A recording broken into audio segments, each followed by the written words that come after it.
Big man.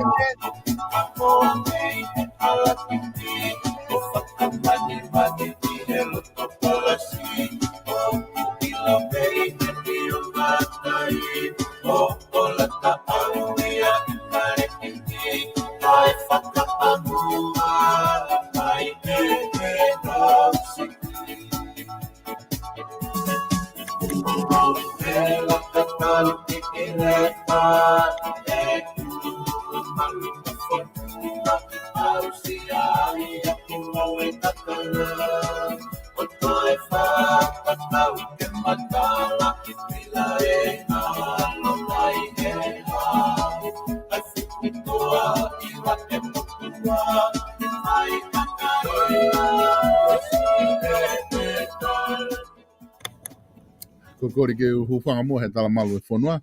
Ka mai ngahi tala whakatap kudoa be kwa o atu pa meheni ka ata mo e whainga maari e koe ni. Ke o atu ai e tau polokalama koe e tala no ako mo politikare. Pea mo palofesa ino ke huakau. Ko whiwhia ki tau rei ki mo dolo e kainga ko mo o si ilotoni ke tau kauwhataha i he polokalama ko ia. Ki e ahoni, pea ku tau rei ki mo dolo kudoa be. Te mo doki mamata mai he tau polokalama. Nene pehe foki e kainga whadawanga pe ku wongo le rea te pe polokalama ke tiki mo tolu ki apina. Ko ngā ke tau inasi kotoa i he whainga maari e koini. O ku mauai ai palofesa ke lama ke tau talanoa ako pia mo politikare ki he houani. O whiwhia foki tau le rea e palofesa ki sene Asteria. Malo e tau mau e honi e palofesa pa malo e ngā ue me hena. Whawhainga maari e ho taimi ke lama ke whahoko e ta polokalama.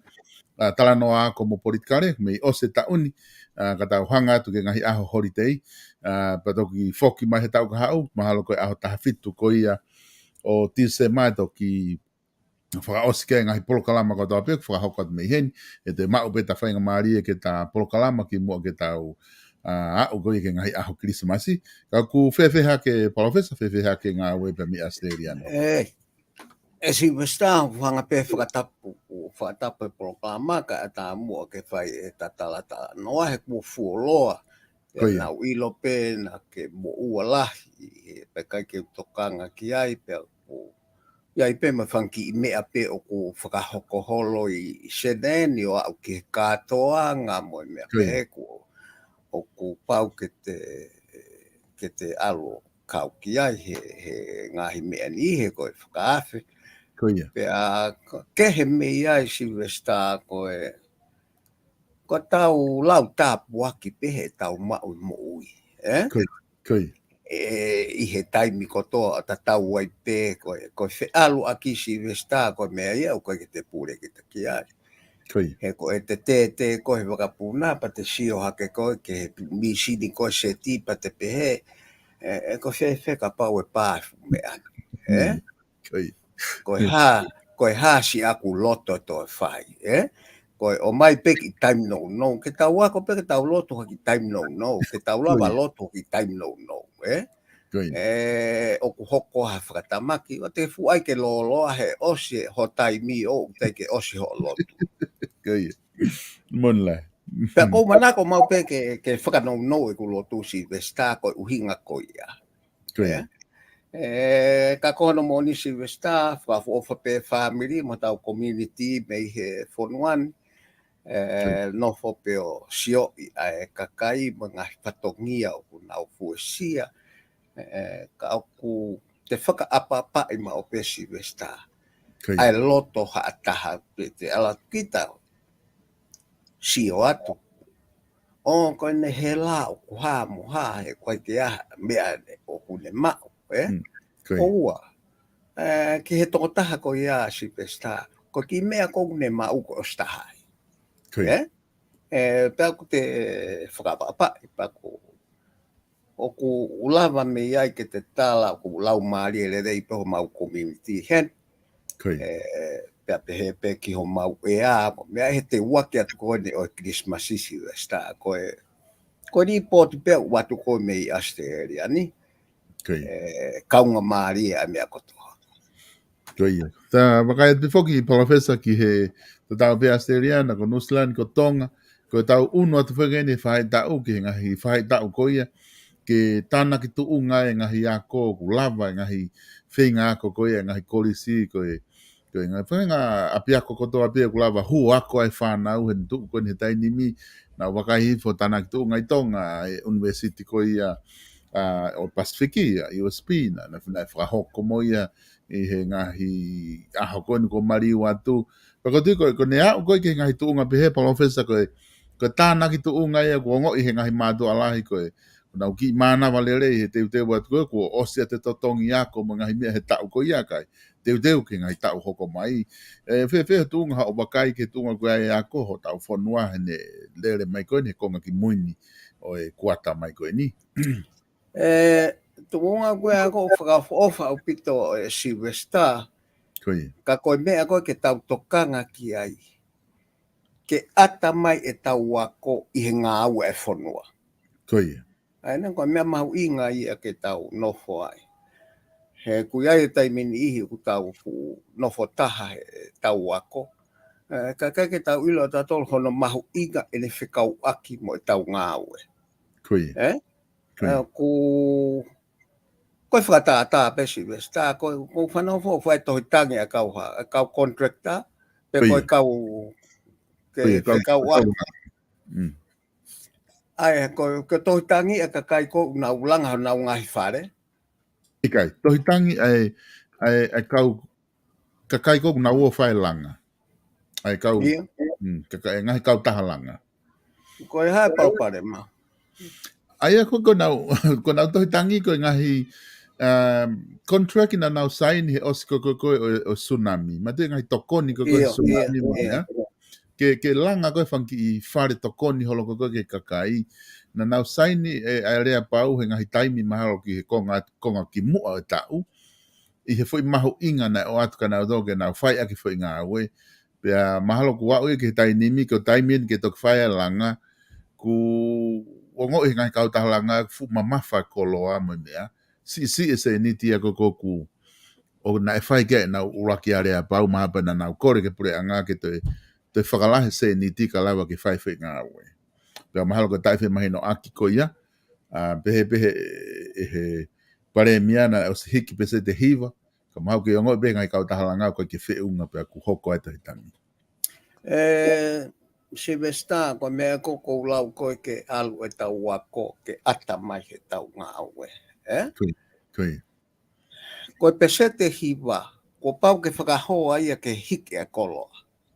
Koe. E ka pau ku hike koloa ia ke pese te nima pe tolu. Koe hao ke hiki pese te hiva i koe. Ki aluatu muha uhinga o ku ki i whakapoto ange, ke whakahoa ke tuunga ko ku ia e whonua. Tau ilo pe tolu hike koloa, hike mea langa, he ko whakatau mea langa. I tonga.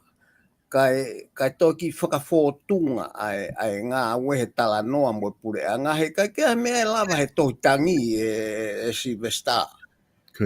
He koe tohi tangi ko pau ke whakafokia ke pure anga, he koe polokalama ngā aue pe ko os contract. O kai ke haiwi e whare area ke nau tala mai ke tāmate i he contract e pure anga ka toi whakafo o. Koe mea kong toton ke whakaukau i he kakai koni. Ke nau tala noa mo pure anga ke area. He koe mea tatau pena he koe tan whala e Silvestar. Tala mai ke hiki he me hi fitu noa ke ta whanoa. Maina? Koe mea palpare ma tatau pehe. E nā ia e ngai kau tahalanga, e nai pitia mā o lunga. Pea te nau lava nau tolu o whakalato si e mā uhe tuunga koini o kuia e koloa. Ia e kau tahaia na e mā ue nau tolu koe piti o mā u lalo. Pea koe mea ene palpare mai ne whainga mea koe ia. Kau totonu mā pe ke o koe koha mea nia ko ka palpare ma Silvestar. he koe tau atu pe ato tolu mo ngahi ere me niti koe o ku hiki. Ai ke mea o atu whakapapau ke pure anga koe mea ne he mau he pure anga ere kotkoto ape. Koe. Pea e solo waia koe ke tau longo a ka ko tau wanga fo mahal ko mei whai halaga whahaha loto. Koe langa hi longo a ai o whakatatau ke tau whanki mokmoki ngā ue o kui kai ke totonu ke hoko. Koe. Pea ko whakapapa pea ke ngai kau tālaka. Kana uha apa iau he langa wha o se ienie. Koe. E nau se au koe paanga koe na ngai kau taha langa ke whare taha. O kou pehe au pe koe whupanga lahi pehe ke langa akia. Pe au skapa langa ki whare vai u. Koe. He nau unofu au o talangi. Tau hanga ngeo langa i hafo i whare. I he eku ki i mea pea aki ngā ope. Pea maulanga fo i whare e Silvesta. Lai tatau pe mo whare awha. Koe ke au ia tola situ afe. Koe. O si koe hono kakato, hono horisi, hono atomo. O i kai ke au ia ke ai pa ulanga pe toko tolu. Koe. Koe. Ka koe hinga pe koe kusio ko tang. Mo whaka utange ki he tola tolu mano tupu ki he ki whare. O koe keu ilo ewe, mea ka koe ku whakaukau pia aku. Koe ni ku tā mai he taimini o ke he taimina nau piti ai, mo e tu unga o e koloa he taimini. O ku hike koloa ia e Silvesta. Ka koe kai koha me e au puri ke pure anga. E lava pe pure anga o mai o whika e koloa pe nau te adjusted contract. Ke tu unga ko he taimini. Ka koe kai koha me aia ke tau ki whasio le rei pe to tonu ke tau oto hitangi wharea rea he mea kotoa pe. Ka koe ange ai whea laki o asio e kau wharea rea ko nau whatongia. E whea laki ate tau kau ngā. Ai ngahi kau tapu. E sa ia ke tā kotoa. Ka kai koha isi uia ke tau longoa ai. Ka kwange koe lau e Silvesta. Ai e tau wako ke ata mai ki tu hai tau ngā ue. He koe ngai mea whae longoa. Au kai totono ke whaha longoa ai. Mo ope mo tolo, mo ulu ke potu ngā ue ko iapa mo talanoa whakalerei o whelo toi ki. He koe ke pūri ka nau tolu e hiki ki to tongkoloa. Pe koe hiki to tongkoloa o ko whea ai hiki he kautaha langa e he kautaha hatuea e nau koloa. Pe toton ke toki whakaukau. Nau hiki nau tolu inflation pe sete ni maka pa nau hiki nau tolu ia o taha wha. O kuta e whakapatopotore. Vai ka koe ka kuiai e poinia Silvesta o ko sioki ai. Ku osi tala mai whakamamanilahi ia koe hiki ai koloa. E o vai hai pe sete uanoa. Koe tupu me alu kone Amerika oho lulu he tau kone o koko. Pea te tau fua kato e tau tolu e whakamore. Pea tau whakautange ki ahe ngai contract kone. Te ke kore pe he ai hiki ai contract kone na whakamooni ai. Koe mahina e ono mei hen. Kua ke toi kore, kua hike koloa o fulahi. Koe harewa ho mea ke mo warea mo pure anga, koe harewa mea e anga hono adjuste u contract. He ongoing e ngā ue. Lahi ngai mea koe me apango ia koe tuai he taimeni i o tuai e len he koe whikau langa wha au whaiki he api o ure sisita. To iai pe mo ki mea uwhehi ui ai he ku loto kakai, he ku wefu kakai koe no for rent he ngai api. Pea holo e whare api ia he a wha, pake tā mai koe koe langa wha e ko whare ia o.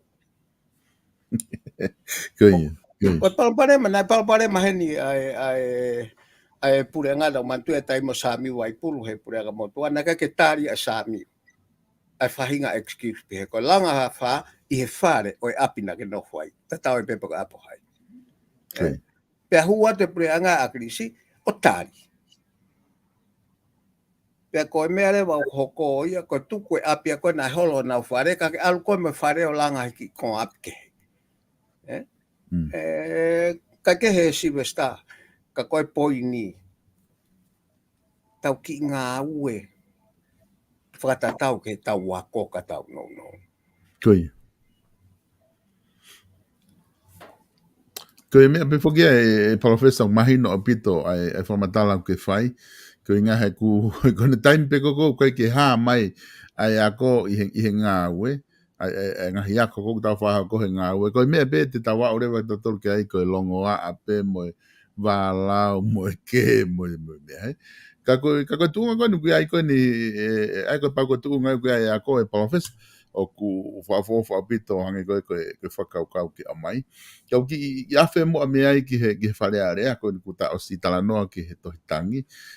Koe ngā koe tuunga koe ni ku iai wharea rea atonga, ku nana o si lere pe wharea rea, me koe mea mahu inga pe na wharea rea, he tai ni mi, I he taim he ki whaawa koe ni, koe fuakawa I koe kau whafonga wharea rea.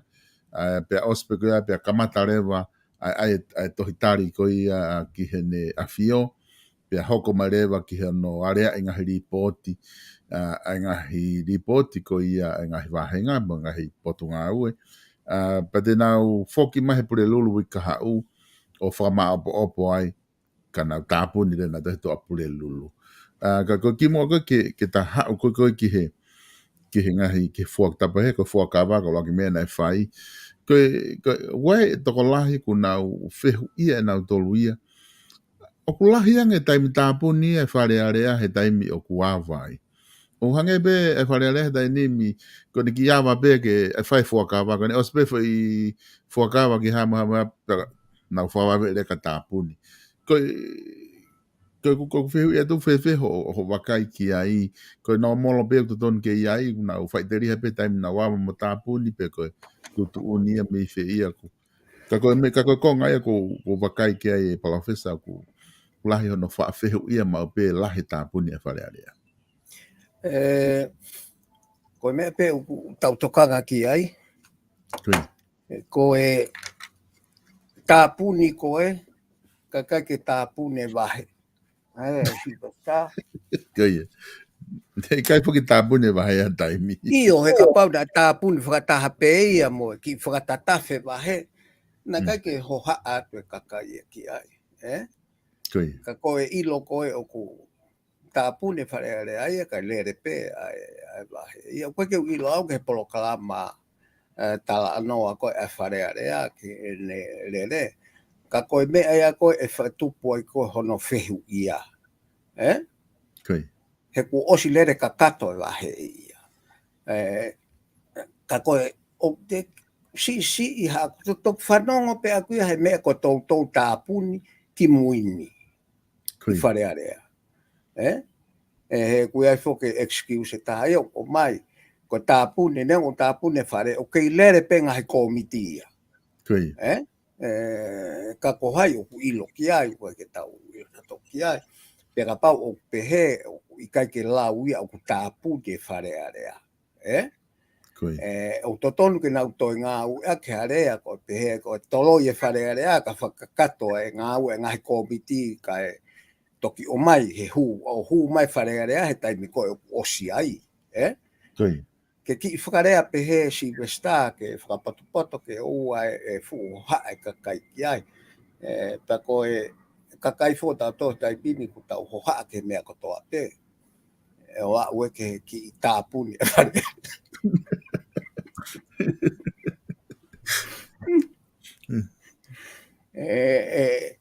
He kuiai si westa me aia ko sioki ai ko sistemi ko ni o tau whinga tau alu ki ai. Ko hono natula totonu ona ko tānaki si westa Pe ko tānaki ko no lunganga te fito ona e mea ko tae topono. Koe. Pa koe mea e ke tau ki to e ako ke a whakaukau. Ko tau whea o koe moha pureanga o ku tānaki. Alua i pe tau kau ngā wea tau toto tānaki. Koe. O tala mai ia ke tokone pureanga ka nau tānaki nau tō. Pe whaihe pureanga ia tokone. Whaihe pureanga ia tuwha. Ka tānaki tō e. O lahi rewa e palopare mai si vesta. Ka te watu peki mea koe neke tau whakaukau. Whakalau toi whasa apate atu pe. Koe kamata mei tau pehe pete tau kamata mei he tala noa ko lo au ki he kawa. Koe. Ko tala noa ko ia o kune o mai ai te whitoi mo oni ke langa ake sosa i e tonga ona fotu ufo o ha o momo me ki ai. Ko message ko o mai he tala noa ko ia. Ka iai hatai mi ko ke whiri ki ho whatongia pe ko ho mo ui. Whiri ho whatongia. Ko mea koe na langa ake ho tau society.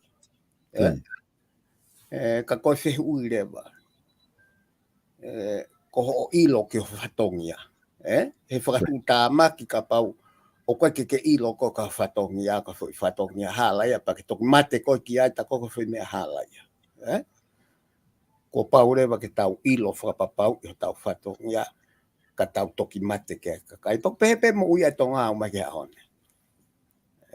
Ai mea ko ia. E ha urewa ki he tau pehe ko ho tau pure a ngā po mea ko kua he taimini. O koe o ta anoa whawhai e ua he malanga he mo unga e si vesta mahalo ko malanga e koe na tu whai mata ika nima. Koe. Ko ia Koe. Ko message ko o mai he fo i malanga ko he fo i man. Lahi pe no fo i hai mana ko ko fo mo peka kau whasikau ka ki whakahu atu pe en. Ka koe mea koe o mai he tuku mūria tā no ko ia na e whe ungai mea na e tofu e ka kai pia toi. Koe. Ka koe message ka te au koe pehe. Koe mea koe tufa. Ko hono ulunganga o na koe hulu pia toi. Mari. O tufa. Pea o mai rewa mea koe ke ta wako ai. O whaafofo pe mana ia koe ngā ue ai misa ia. Ka koe o mai hare soni koe ke ako ai a tangata. Koe mea koe tufa. Koe. Hokoloa. Ko hono nā tula ana koe lahi pia toi. Koe. Pea ka paurewa ta tauririu ke ta haa e siwesta. Ko tala noa ko taiwasi. Ko taiwasi e ko sena tu maari e pa koe mo uia ko ia ko tānaki. Koe. Mo ui ko taiwasi ko tānaki. Pea ko lau pega na e whehu ke pureanga e o tua whehu o maa nonga ko ia. Ka koe whakahino hino ki ai. He kaita ke ongo i ko lahi hao mea. Kai ua ko ke tufa. Mari. Ko mea e ko tānaki.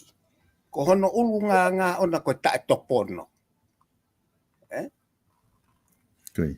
Pa koe ke toi a whakatātai a siwesta o hange koe ahone. E aluha ta haia pirione a lau piriona pa anga. O ku kei tānaki pe ia. O koe ke ne tala mai e o whiunga. Koe. He ku i kai ko ha ulunganga ia tānaki. Ta te tau sio o lewa matsio ata ko ia ake u whaunga pure o tau aluki ai. Koe. Ko te mokalati o whaafo pia no ngahi ko ngā ona. Ka ko e te whito e ne mo ui, ko e capitalism, pa ko e fu sistemia ko tānaki. Aina? Koe. O koe ke tuwha ia. Ko tau tolu he tau sio ke ta whake tahana, tau tupu hake he tau nofo a kāinga. Ko fu sistemia na e whakate whito tuwha. Wahe wahe. Koe. Pa te tau toi si o re maki ai ke hanga tau alu si resta o kwa ke uhinga tau ke tufu hau me aka ke hala koe. He koe whahino hino ko ia ai tohi tapu. Tufu aka ho loto kotoa. Peka pau kai te maa loto kotoa ke tufa, pa o te tufa. Toi. Koe whahinga me koe ki whaari ane pesi resta ke whakau he kakai koe o tala no mahino no ilo he taha kotoa. Toi. Ka ku te nofo mau pe o whakaapapa ia hatau kakai, he te nau o atu oho si mātu o he ngahi pola, mea pepa tau whakamau whakaekonomika atu tau pehe. He si, he nofo ai mea, wa hifo ka ke maua me ākai, oho lulu pehe. O ko wako au pito si vesta, ke whakaapapa ai loto o kakai I whahinga re wolo kehe o mohui. Ka pate ki tāno ko ka kolo I tonga ko tangata eiki po fine eiki ko na mohui pe na waia e na misinare ko me a siasi ko pate na mate na waki ai. He kuna lau e na ua ko whatongia ko me ea o whatu tāma ke tonga si westa. Ko momeni tipe o ku lau he tonga ha mea ko hono whatongia. Fokia ke te sto mo e mate ki ai. Ka to tolu le ke tau fu tokanga au pito ka hange pe ko tatala no ko fa apa heni ki he ka kai ko la mate asika bana ya fa viria I pe ka kau waka ka ko fu ka mo onia ka te au o ku fa ta ai me a ko more ai fatongia meia kakai he ko mea ko ya na ha ka to ka ko wakai ka mate ka to ka upasese ko fehui na ilo he kau waka na fatongia I kai ka ko ulagi whakatokanga ka te au ke tau to sio whakarerei ki tonga ke tau talanoa I ho tau fatongia I he re wolo kotoa pe aina Pea whakatonu o ka pau kuhala he au ngai ke tau mea kotoa pe hangi ka laka whakalaalaka ko mea ko he ko mea keisko ko whatata aki asika whai tala noa ia he wakapopo e kakai ke whahalawe ke whatongia oi kakai ke lehi e mo ui e kaupasese koe ke nau to whahalawe ki mea ko ia ka ku mahu inga ia ke tau sioki ai si pesta he ko taimi ko na o si lava ke taimi ko ke tuku hifo ha velo me havaka ke alo te he tahi o hao o ke ka me malo me mizi ho fulu ono tuku hifo ka ko fehui na me lava ho fulu ke wano no tuku hifo velo ke fra haufi ai hani I o ka pase se ko ko whakatu tāmaki a si westa ai I kai koe ke mahino ki a tau tolho tau whatongia pa tau ngā ue. I hangepe koe ni, koe o atu koe kau whafofonga ki whare area. O atu nau tolu o tala ke pure anga ke nau whae nau tole tufa. Koe? Ka nau tānaki ki nau tolu. O ko tuu whihanga hangai rewa ai ongo foi whatongia koe ia. O hange koe ni o mahea mai koe la. Ngā nau tō tāpuni ki nau tolu koe ke mahino mai koe hae uhinga. Ka koe mea uhoha atu ki ai e kakai. He ku I kai ke tuu ai huia koe wahe. Kai tala mai le rei koe hae uhinga. O ku ke le rei pe sakare wahe pela pau nau pe ke whakatatafi. O wataimi mo hafua. Ka koe mea le rei si sta ai whemahino aki. Pa koe ke utu iau o ku iai ha mafasia o ka pau o mai ai uhinga to tonu. Ke tari ho haai kakai. O ka pau koe kakai o nau ho haa ke mea koe ia. Ka koe ki pou atu pe ia si westa he hulu ake o ngotala noa koe ku talau ki ai mana koe mo ungamo na no ka tai wasi. ai me alahi o tau whai he ahoni. Koi. Ke tau ilo kehe o tānaki, o tuwha.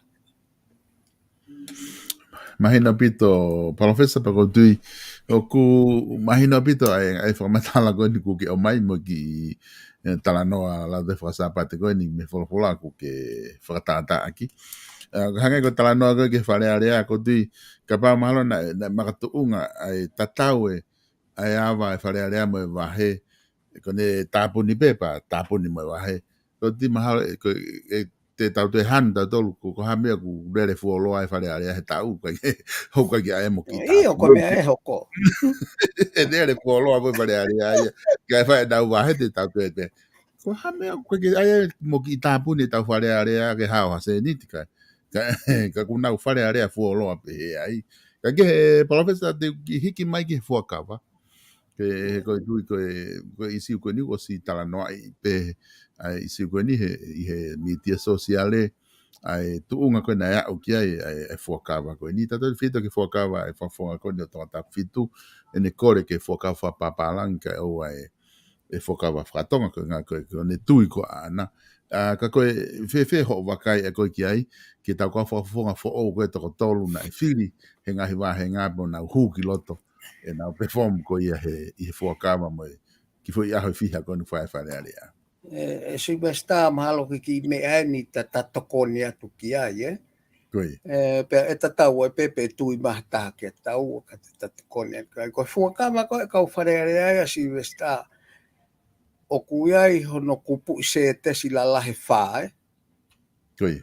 Ko me ea ke whaiki ai sio. Ko e kupu ulua ki mahalo te ke mauange e koe fo i fuakawa koe ni. Ko e fuakawa ki he otua mahalo. Koe. Kupu ulua ki. Ko e mea whakalangi ia o e fo i fuakawa koe ni. Tā pehe koe tā noa peke se tes koe ia. Koe. O kuke mau hena fuakawa Silvesta. Koe ni te whanga o kumi hake ke u hulu ia te fuakawa ke u hulu ia te screen,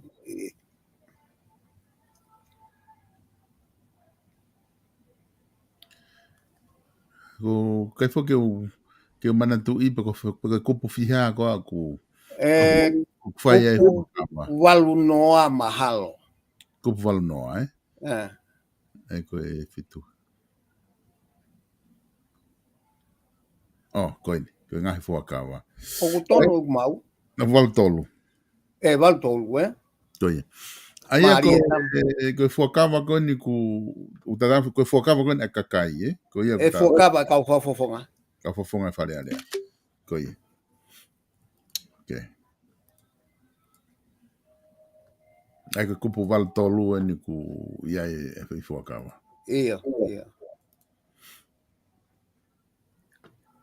Ki ofi at pe si wasta. Koe.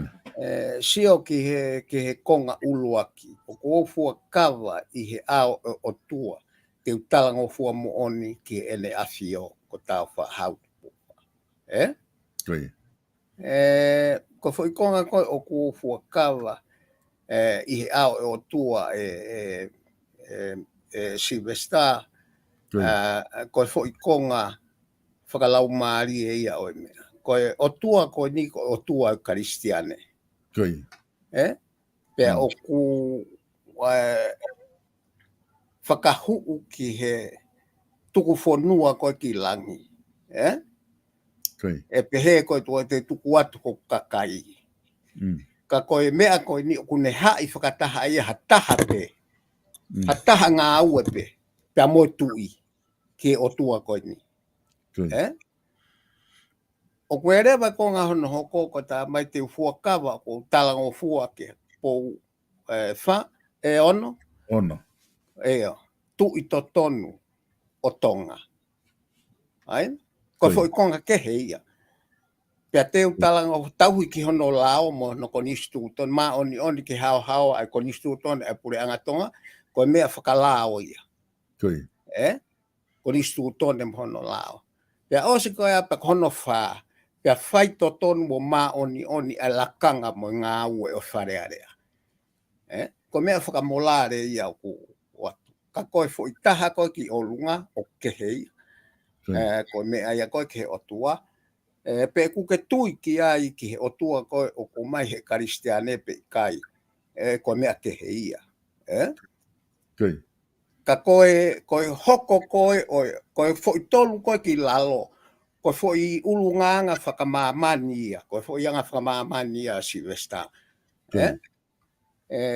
Ka koe whehui. Te tau hoko whewhere vai konga koe ia. Ki o lunga. Koe kumau ki ai koe ulunganga maheni o tua e karistiane. Tai ai pe ngahi tui. Nā ne hanga o appoint. Pea koe mea ia o ku whakalangi ai mea koe tui hena. Osi ngā ue mai ai mea. Toi ai kamata mai mea. Te vita mo haifua. O kui kai ko ha mea fo o rewa ai tui ia ke nofo he malu o tui whakakaristiane pea mo o tua ko o lotu karistiane. Ka wefo I mea maari e hoko heti e Silvester. Ko tau wheinga ke hoko I e ua ke uluaki. Ke se tesi uluaki. Ko hoko I longa taha ki he ua. Ho ono hoko e ua ke uluaki. I he eku mau e Silvester e mau ia me he uluaki sione. E wahe wanoa mahalo e sfa. Pe koe wahe wha pe si wanoa ka kou tui lahi koe wanoa e sfa. O ku pehe ai pe te ke tui whe ki he mea kai ke sio ki ai. O ka pau o ku kai ke tui ki he mea kou ki sio ki ai. Koe vesi ko ia ko hono hoko ia o mea ko ia. He tau appoint, he tau lau koe ko o ku whaka o tua hono appoint o tui ko mamani. O whakataipe ki he tui ko o langi. Ka koe fo I mea koe ia whakafola koe ia koe fo I hoko o ia. Ka koe mea koe o pea koe e fuakawa koe ke he tui o mamani. Ko tauhi ai pe ia ke he tui o langi. Pea koe whehui koe o potfola koe ni. Te ke tauhi whe ki he o tua au ke sio ki ai. Ka pau ke tauhi ke tui ko mamani koe sio ki ai. Koe mea koe ke whakaukau. I koe ngai mea koe ni o tau mai ke mei tua. O mai ki loto ke tokoni ki hono whaka uhinga koe hae uhinga. O ku kaua e se tes koe ni I he whau koe o foi fuakawa. Koe tau hoko I whaka e tolu, o si mahino pe ia koe konistu tone mo e lao. Ko pau ke tauhi to tonu ki ai. Ka te tauhi ma oni. Pe ku hao ha tauhi a taha. Koe mea ke he koe ke takau ai tau. Koe mea pe uta o ate tau wa. Ai konga la lahi wha o fuakawa. Sai, ko konga wha mui. Ko e talanoa whakamolare ia. Ko pau ke whai totonu. Mo ma oni. Ki he lakanga mo e ngā aue. Ko ho whatongia au ia. Ko pau ke whai totonu ho whatongia pia whakama oni. Kia ko ia koe whakafofonga wharearea. Ke whai totonu. Ko taimi koe e Silvester koe te tau wahe ai ke foi kupe wha. Ko whehe ui rewa o pehe. Te tau lawa whetongi ake foi taha. Ko ki tui vai koe aku ikai. O ku ikai ke ia kupu ia foi fuakawa koe ni. He ngai foi se tesi koe o talatu. Ono konga la lahi e wha.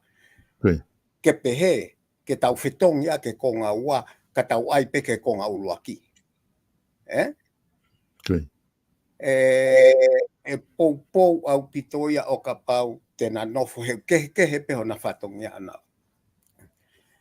Ko fuakawa au ke o tua, ko fuakawa ke tui o tonga. Ko konga whamamani a koe ke ngā uka ke ai.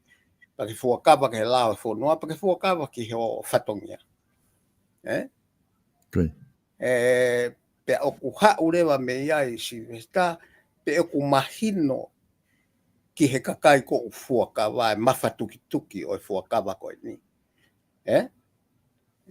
O kai ke wilo ke ka ko kia te au e Silvester I hono taimi ko wahe pehe iai. o kai ke usia ato ki konga o fuakawa ko ni o ku ai ha mea ke we ai ko e tala noa ko ki whakapalangi o ka pau ke pe ko sai whakapalangi I he whakatonga ko pau ke toi whakarerei I ho o whakapalangi au ke uhinga he koe whakatonga ko e lao pūre ia whonua ko pau ke tau alu tatou ke foi mea ko ia ko pau ke tau toi sio tatou o toi whakarerei ia ai whakapalangi ke ne o mai to tonu ai fuakawa I he sense ko e whakatonga kau ke kai ka ha palpare mai ka te au ko me ai ko ka ko e foi mea ko kai ke tu iau ke pe ko sai ia ge fo tunga fa palangi e fo tunga fa toa Silvesta ka ko mea ko ni Silvesta ko mea pete ke hao me ai o ka pau te ke tala mai e ko o ku kai ke tui ko ki o tua ko e whakaristiane na papi ke atu po ulua ke ta valto ta ha mahalo te fai ke atu fonua I he ta valto hiva ka ko firi au ke tu o ta me o ko ke to tu ia ke o tua ko ni te ke si ore ba o ku ai ho tu au fika o mo fo ka ko ni ka ke te au Silvesta ko mea ko ki hao o ririu e fuaka ba kulava pe mea ko toa ia whakamama ni o ririu ai mea o whatatau ke konistu tone whanua ke ririu ka koe polokalama ke heia ka koe kuhanga pe ako o ta wahe atu ai fo I kupu o fuaka wa mohono uhinga Petok fai pesi o ia hata ki ai pe kutui pe he pe kai ko ka mea taua ko poini pe ni o ta o atu e taua ke fai ki ha whakau o whakau e tala noa ko ia ka ko kai ke usua ta ko ha uhinga ki tau whakata au ngai pe ko ai ke tau ririu e fuaka wahe ku nofo lere I pe ngai fo I kupu e wha ko ni I loto he fuaka wa neong o hoko o to o fua hono lau mo mea ka ku ka lava pe ke tau lau to o fua pe he foi kupu ko ni o ia e whaka uhinga kai ke tuho ia pe mo e fuakawa Mahina pito professor ko tui ku lava pe ke o ate tokoni ko ni me he anga koe wakai kia I proklama tala no ako mo politikare pe aku whaideriha pe taina pe kau whanonga o ia pe mo kakai ki he nau wakai e nau tolu mo nau whahuinga professor Iyo watata pe ia o te nau I tengia mai na tolu kita ko ta pe tai u mea ko ni ke tānaki ki e nau whakakau Koe Aia kone tu ko ia ko mea ia na whakahoko koe ai ko ku ta osi ka matatala noa ki he tohitangi ko ni na whakahu ki whare area pe ko tu ko ha whakaos tohitangi ko tu whare area me alupe tohitangi ki ai professor he taimi ko toa I ha taifia maari e kakai I he whakahoko whatongia kwhai pe tatawa I pe ko hai pe ko tohitangi ko ngau e pureanga pe ko tohitangi hangau ha whafofonga pe ha ka ku oso mai be kon instituto ne ai taina kakai ke nau whakahoko ai nau tohitang pa ai ni ko whakahoko he ngahi kau ngau e langa ko ni ke whakahoko ko ni I he nau ngahi alea pau na tatala noa ke kamata e polokalama ai ko whakaloku fua ko ni I ne ya o magani ngahi aho ko ni he hua tu ko I e ka whafofonga o kwai fuke whafofonga taha o teke ke kakato ai ko mahenga ko ni ai Minista ko ni na toki malolo ai na o si tongata walu ko na tolu toe ke fili mana whakafofonga na ke hala ko toe ngā katoa rewa ku o si mau ho na whakafofonga ki loto professor ai ku fefeho o wakai ki ai amanaki atu ke taulere atu ki a whare area ko ni ka hoko pe ku te iai pe hanga me ku ke wakai ki ai o ku te kai ke tukunga le rei tu tonu pe ke te whahanga au e ki ai o whapeke o se whareere ke hoko matai mi koe whiri la hiku o lava ato whakakato e tau kua whawhawha whareere ia. Ko mea pēo ta tokanki ai. Ko ki I mea ko ta whatokanki ai e Silvesta koe mea mahu inga ko sio ki ai. ianga whakafofonga. Ko tau whakafofonga fok pa te alu ki wharearea koe kakai na whiria kita. Ko mea ko ke tokang ke ka whakafofonga. Koe anga ko o koe ko alu au ko whakafofonga i pe kakai na whiria koe. Ko pau ke whainga koe ke ki whakaluko fua ke kau e whiri mo ta e whiria koe. Iho whakafofonga ko whatongia. He ko alu au o whakafofonga ai wahenga kotoa. O koe ko alu pe au whakafofonga ai kakaina e whiria koe. Pea ka pau o loto kakaina e whiria koe ke alo teke ha whahinga se nita. Tō ki makai iang e whahae taha pe ko hae nau sio anau tolu whikau aki mo a se nita koe ia. Koe mea ko tokan kei ke au atu koe ke ose tau e wha, wo ke lawa whakaloto i ka kaina i kai ke whiria koe. Ke whiria koe ka hoko. Ka ku mahu inga au pito ia he ko whatonga i au o ku alu pe ai kau whafonga ni o whakamomua ngutu pe ki he kakai koe dai ka ke whiria ai, ka nofo pe ia he kakai koe dai whiria ai. Ko e whaunga koe ni utau ngau ake taimini ko pau ke tau hanga o whakakau kato ai wahenga i he mea koe. Ko ki mea peo ko toka ngā tau ki a iki whatongia o e kau whafofonga, ko nau whatongia ko whafofonga e wahenga kato. O ku ikai koe konga o i wahenga. Ikai koe whafonga pa ko pau ke nau hanga koe wai rea kau kalagi ke nau hanga accommodate mo fie mau ai kakai e tahapa nau ki sio whakapalanisi e nau asenita ngā ue ke mahino o kune ave kotoa ai wahenga e sive. Ta koe ki whakatokanga pe a taua koe ki ai. Ki he mea koe mea koe ni ke toi whiri mai mo e haa ku no molo pe ia. He anga e tau. Me kai ofa pe o ku te tau wau ki he taimi whiri ka hoko kua kakato e ke tau kau whafofonga. Kai kai ke toi mate hataha, au tau lotu pe ki ai ke si mo ui fuoloa mua e tau ka whafofonga ke pai hanau whatongia. Na iai pe ki e kore loto at pen pa tā mai pau tā tau ko ongo tau kete. Ke mau ki lotua mua e ku lahi ai whewhona aki ho lo. Tā mai na ua ke umamao.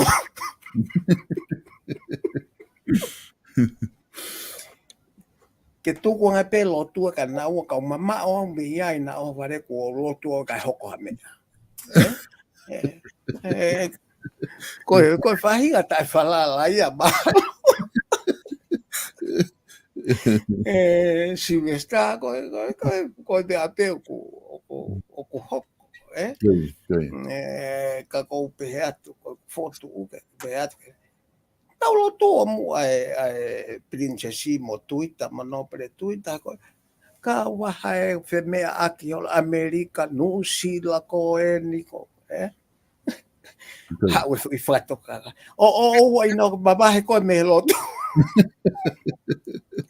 Tuku ange peke asa.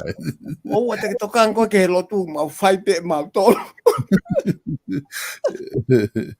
Pea au tange, whamore atu.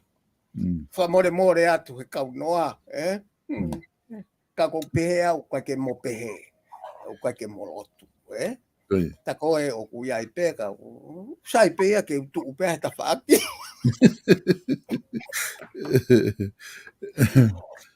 Silvestra ka uhange ko ta lau Silvestra.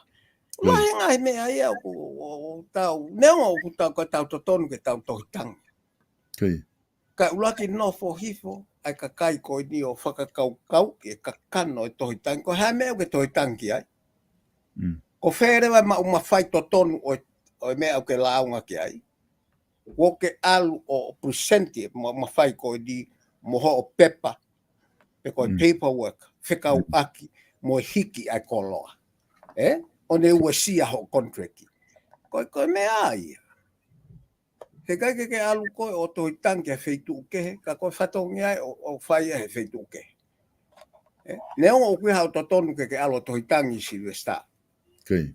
Ka ku ia e fo me ai ko to hitangi noa ia. Okay. O ku fa tatafe pe ia he. Pe ko e nau to o mai da tolo to hitangi ke ka ku nau o koe ki tau pe ta tau tau fa situa e loto mamahi Silvesta. Okay. Ka koe fōunga pe hona whakahako e tau ngā we hange ko tā whakalawa ke polo kalama. Ai ke ata mai e tau wako he tau ngā we. Ka oua tuku e ako he ka tau lere tau tolu. I he mea koe ainoa ia. Okay. E ko si o nau si o he ngahi mahina mai koe. Ta whoki hake ka tā maa lari e uhi la. Okay. E koe tuku mai koe whakamatala koe ai poa te alu pe kai whakamatala mai ko tau lau. Pe ka whakamatala mai tau nofo atu tau tolo analyse o kulahi pe ngai whehu i pau i maha ka whehu i tolu te tau whakahoko ki ai ki he whai whatongia ka kui kai ka mea ko sa tau o mamafa ke ka koe mea koe ke tau ave koe e ngahi mea social media o koe ka kai e tui mai a ka kita. Pe ka kai ne o pe o koe ke hao ai poate a koe ni Silvesta ke tau sio ke whakahauko ngā ue ka kai mate pe ke uhinga tatau ai e tau ngā ue ke ata mai e tau wako ai. He koe konga lahi o la aua tae ka kato whakamatala paanga o se tau tae ka kato whakamatala paanga. E ngahi potu ngā ue ke awe. Ue ngahi potu ngā ue ko tau e ua o te ke whakamatala paanga. Ai mea koe ko audited financial report. Pa koe whehui. Na e ako e tau kau akante ni fe ia. Ka pau o koe akante ni a potu ngā ue ko to ape. Ko ki mea mama ape ia. Koe ke tae te ngia tau akante ni he koe pe whahinga uhinga ia. Ke la vai he ko pau ke maue. Whakamatala ka ne toki whaue ripoti. Ka koe hae uhinga, koe kai ke maue whakamatala. Koe whatongia iau hai. I he pure anga. E potu ngā ue ko ia. Ke o tāna ki mai u whakamatala ko uwhi mau ke. Ka pau rewa ke whae sio ki ai Silvesta. He kupaurewa ke haue potu ngā ue ia o responsible ke ngai whamatala paanga. O eke ke potu ngā ue ka ko whe ai tō no. Pe a kui whe ia ko hai o responsible ke. Ka tau tuhara ta tolo lari atu akaunte ni ta koe o mooni pe akaunte ni o koe ke kakato mai u whamatala paanga e ko whe mau ke whai ake ngā ue. Ka koe mea e Silvesta ko taki fotu at pe tau ke te whakaukau i ka koe kawinga lahi kong tanoko ai. Ai mau pe tau a koke ata mahi tau ngawe. E pawhasa ko gatak mo ke te ati ki whehu i taha koe ni ke ta whakaosi a kia koe ngā kata taimi. Koe ki whehu i koe ni na e tōku mai ka nā kai ke whatonga i hifo ka koe ne tala noa ke whuakawa. Ai tōku taha koe ni. O ne tala mai ke ki o atu mo ke ai hao viu. O wakai ki ai. Ka pae tū whihanga hangai ai whuakawa. Whihanga tau pehe tū whihanga hangai ai ko ngā ua koe tū i. Pea mai ko ngā tolu koe konistu tōne. Ko whē mea te talanga fua ki ai. Te talanga fua ki he tū i pe te talanga fua ki he konistu tōne. Whakatou osi pe Silvesta. He koe ka pau te ke sio ke whakarea koe o whaunga pure anga tonga. Oku pehe koe pure anga tui whakonistu tōne. Pea oku iai rewa a mea koe nuhange o whakawheki i. Oku iai e ki i mawhai e tui. Oku ki i hulu atu ia i he konistu tōne. O koe ka mea e o paloparema e Silvesta. He koe anga koe tuku e u konistu tōne. Oku iai ngai mawhai ia o e tui by convention. Pea koe ene koe whaunga maheni ene ngā ue. Pea ke ne tu ko ia. O tau lau lewa tā tolo ngahi mea ko ia he taimeni I koe mawhai o kai ke tohi ko ni stutone. Ngā wake ko ni ka koe peka koe ka mea lahi ia e Silvester. Ka oku I kai ke usia atoa o ku ia he paki mea ko ia. O ka pau te tau tala noa I he whonga pūre ko tau ngā ue aki. Ka pau te tau furihe tau tō. Koe pure anga ko nistu tōne whakatui. Tōre rei mai ai poimia ko ia. Ka tau kei lere tau tōru he pure anga ko tui whakonistu tōne. Pea ko ngā ue ua pe ai fo I whatau ose me ea ko ia. He ko mea ko tau tokaga kia ke he tui ko no mawhai ko I he executive o ku hau pe ia he loto ko nistu tone. O koe kia hano mawhai whaka executive ia na ia tōki tua me ko nistu tone.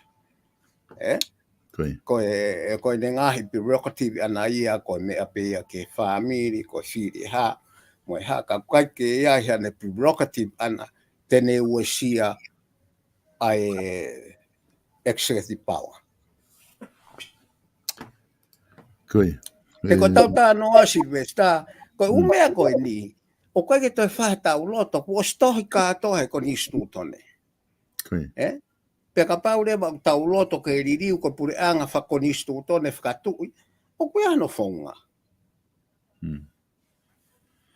Kai o te tau tā noa tā toke fo I mea koe, kai tuko processi koe, oku lolotonga nofo I he tau executive ke whakahoko ai whatongia ko ia. Ka oku I kai ke utu iau te lava o pinei, pesete te au atui. Ke ko nistu tō. O mahino au pito mawhai atui, whatahato koni moe ha. I he ko nistu tōne. Ka koe mea ko toka, o koe ke uesia he mawhai tapai a ki tua he prerogative atui, ha mea taha I he whaka executive power. Mahina pito professor ko tui ku mahina pito whamatala ko ni ku whahoko, hangi ko whihu iba malo pito ono tali mai whihu I. Ka ko ngā ko ta taimi ta ki ngā tai ta proklama I he ahoni, ko ta toki wakai ta proklama hoko I he hiri ha wike me heni, a ko ate whainga maari ko ni, na ko ha mea ko ke loto ke whama apopo kia. Kai ke toi ha mea Silvester, ko ngahi mea koe ta hulu atu, ko ngahi mea pe ta hulu atu ke whakamahino o koe ke ta o atu taua koe ai ke tui mahataha ki ai ka ku. Ta o atu pe taua tuku atu ke kau he whakakau, Ai kai koe fotu taua taina te taua me ta whakaako ke tau toi si o ange ki ai ka ku mahalo o ku ta kawa ta osi tala noa ke mea kotoa pe mo ta foi whakalau tohi whasapate koe na whai. O whapeke o ka mea ko mau a kuia ko ulaksione wahe ua noa ves whaka ko elawa peke uhala. Ka o na hanga taha tukua ki mai au ko huala I ku lau ves tohi tapu. Mu ka taki pe ko wanga pe se mau ka ko o atu pe aku ai pui tua o tau o mai mei tua o ku kai ke loto ia he fuakawa ka ku tokoni lahi ki hono hulu ko fuakawa tata atu ko konga uluaki se te si uloke fai ka fuakawa o ku he malu ko ia ta kotoa o he tui o ku he malu ko ia. Pea koe ua ia te ta sio ke lau tisai pare koe ni o tokoni mai ki tua me ai. Pea koe ngahi kup mahino pe ai tolu moe wha. Ka ko pau ke koe ta tokoni Silvester ke tauhanga wahe iange. Ai kupu ke mahino he mahalo kono lau fua to fua ona o ku lava ke whatonu rea I kehe ka kou o tahanga ki beteki ato no ngahi elemeni mahino ke whakaukau ia. koe poini pe o ta o atu ka ku ka mai ke he tanga he tala noa ko ia me he ta whakaako o ku ta ofa atu au pito ko tau kakai i he tapa ko toa pe Silvesta. Pe a ofa pe ko tau toko ni pe ke kau whai ongo ke nau ofa pe o kuiai ho nau whatongia ki he mapure ia e whonua ka pau ke ange a whakamatala whakaofo ofa ki he kakai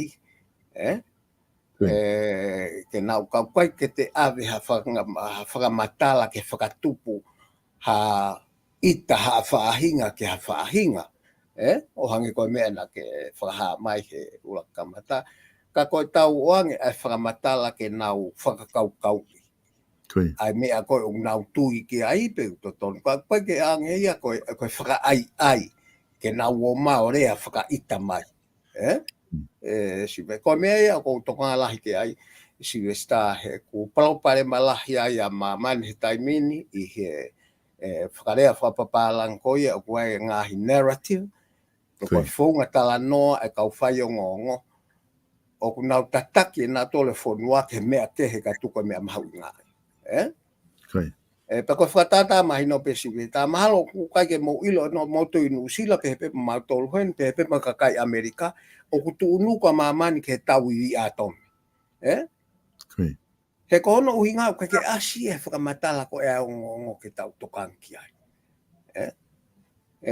pe au ku pehe tau tol te tau hao o ka hoko ha mea pehe koe mo miniti pe ai whai ha tau ia o koe ke tau tau raba tau tau pure i ke pehe o te ke tae whakalao ho tau o koe ke ha mea pehe ia o te ke tae whakamolare ho whahinga mea o whai ke ikai koe ne mo miniti pe ne kamosi ana koe ne osi ana ia te aku tala noa mai e kau Amerika pehe te nau malo i ka hoko ha tau nau malo koe whehui koe ko atu koe hanu nua o ha tau ki he whahinga o tangata mo e whaahinga na ka ke kau iai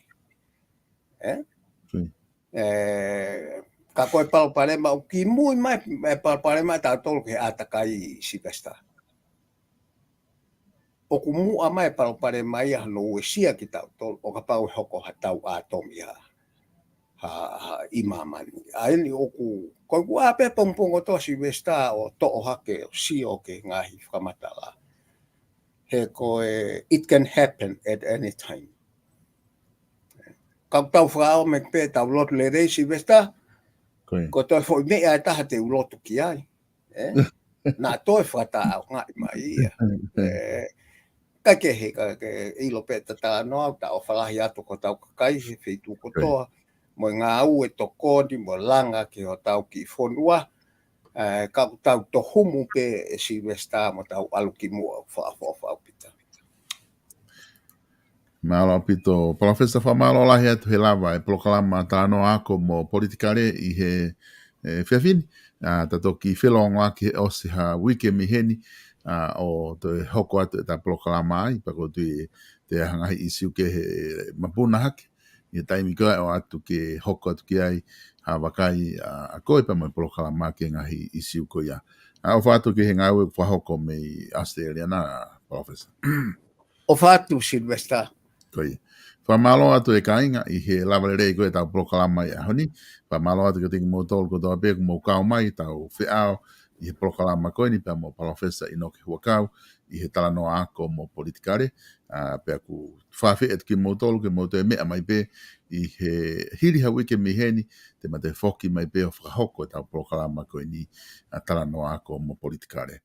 O ku whamalo lahi atu ki ngahi kautaha, ki mo ki hoko ki ngahi kautaha ai aku nau tokoni ki hano whapa anga ngahi proklama ku atu miheni, whamalo lahi atu ki mo tolu ko maha mo ngahi whihui. Ko tui koe ngahi whihui o mai, o ku lahi pito ngahi whihui pe o mo o mai ke eke, whika waki mo i whakatau passport, i pia mo tu uni atu, i pia mo ngahi mea pehe, ko tui i he ngahi proklama koe whahoko, i he whatwhanua who o atu mau pe pi veni ai ngahi tari ke ngahi tawhaaki ko ia.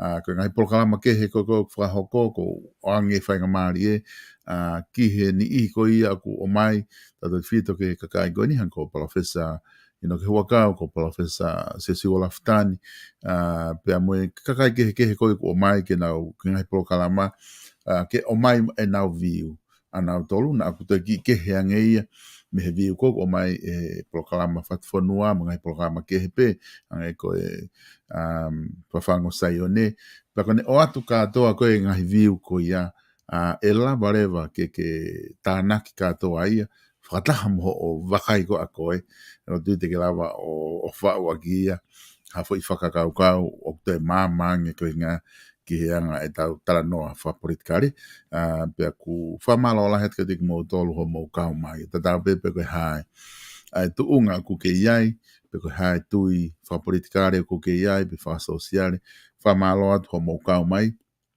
whamalo atu ho mo wha wahe holo he tau PSI kai ke mo loko ngawe ake ngahi ki lea o kai fe unga ka mo wahe pe he mama mo tala no alelei mo mana tu o ku fa mo ua fu he polokala ma ke loko la tai mi o ku ke no foto ai ngahi komen ko o ku ki o va tu ki me tu nga to ton ke ai pa to ke be fa nga mari o se programa ko to lau hi fo o vakai ngai komen ko ke fe unga ka ku fa malo atu ku ke si nga we he o fai ko nga ko to ko ni mo fai ko nga ko mo va mo ta no ale le pe ku o fat ke tik mo tol pe mo e fatawang pe ko o ko programa e o to ke fa ho ko weekend ai ko e prokalama pe mo potunga we fe fatau aki ai kui ko e takanga tau fohe pe mo minister ko e potunga fe fatau aki pe mo fala fa economica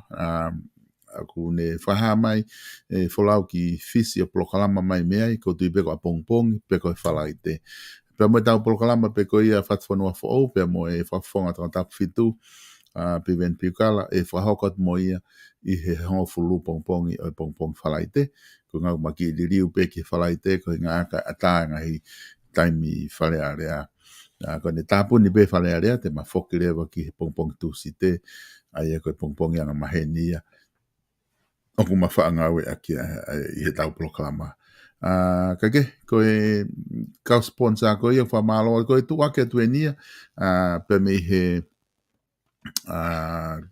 tu aki ko ni o whahauka atu ko e tina ko e a koristotu ko wa high school o ku koret ke tiki mo tolu ke mo mana tu e tau tina o whahauko ia he aho hiwa December o na ke tō he tina ko e ni ka pau na ake ako ai pe ku ke mari ki hatahana e ako ai pe na ke sa ia hatahana e ako ai pe ku hape hawhainga uhinga o kua he au pikinga ki he api ako ko ia wa high school ka tau tina ko ni ko konga pe tau ngai whenga paanga tawatau hau tiki te ke taimi na whai o kua ua tu ke aho ko ia koe ke mau hau tiki te pea koe ke uhinga nia koe kau koristotu ko pea wabau high school o ku ata pe ka whainga taka pe kau ke whia tina lava mai ke ai ke tau tina I he aho hiwa I he whetu upe na kuasia tu koe na I he screen te lava pe alhake ki he sport ball function center I Manukau ko pa kumaha ko otala pa Manukau whai ko festival o ko e whetu uia lava tina, lava mo disco, lava mo hula hula, lava mo kai, lava mo wai mo pai, lava pe mea kotoa pe ha pe mea ke whea mau ma kotoa atu ia I heni pakaka hao ku fonu ha bono whe pakingi o longolongo a mande ai ko ngā kau whenga pe ke hulu e tau live stream I loto mo whakaseo sio atu ki tua ke mo asi mai hulu atu mo motolo ke sio mai kakai ki ai ko tau tina ai whetu taki haki ke tau pes ko I Facebooka ai Babau High School ex-student New Zealand pe ko ui me Babau High School ex-student mahal ko hingoa ai whetu taki haki ki ai whadau hau tiki te paka ikai ke fia kau ke fu fia ma ko ka ke ilo hafika ta I mega deau ke kufika no wataha wano anima no ano no fitu no wataha wano anima no ano no fitu ke hanga toki tarek ko ke taha kau fatau tikite ke atu hau tikite tina ai ko yongo ia ke tau tina ke ngatai tau famalo ki he ngahi kataha sponsor South Pacific Loans ia na okay toko ni ko ia no whapaanga ta wai pro kalama o ke fema o ha no ona ngalo e te ko a South Pacific Loans a noa valmea valvalu hiva valvalu ko e kauta finance lele ita haia te ke ala ma I loto o kalani musila e toko ni ke te ko te na fare I ko ta ka pau fu lahi o no ho do no te na talat ka go ke ki fasi si I fu mo lahi o ta ho do no ko stalik tu bo ia mo South Pacific Loans no valmea valvalu hiva valvalu ke ngatai ko tau fare koloa vala ko page facing store loto nuk alofa ki la vai ko ke fa ta fa vala ki he tau Christmasi pe mo te ko ni o tau ngahi aho malo ko ni ke fa sta fa tau fa vala fa na wai lahi a ki te vala fa na ko vala polo ko ngai ko polo ko na ma ka to atu ia hanga tu ke tau mo pe building I loto nuk alofa telefonia na wafitu tolu ni mano valvalu ono ni matol tolu ono pake talanga na to na ke fanongo I he tu waki ko ni o ko atu te na lava atu ho ki discount I he lere atu ko ni ke Christmas me fast tau I he page facing store I loto nuk alofa fetu take ke ki ai o whakatau ha wala ai he tokoni ke tau ngahi polo kalama ko pe o ko atu pe ni he mandu tau live stream hau whema o katoanga I he lere atu ko ni pe ko ha o graduation ho pe ko birthday pe ko putu pe ko ha pe ke telefoni mai ke o lava atu o whahoko ai live stream ko ma au totongi matu aki whaatu pe ko konga eni ho tokoni ke tau po kalama ke hoko no atu e tau ngahi po kalama pe mene o whaatu e ting motol o mo ma o ha aholere he ahoni toto filongo aki I he polo kalama ko toi ma ko e pompom ko fala te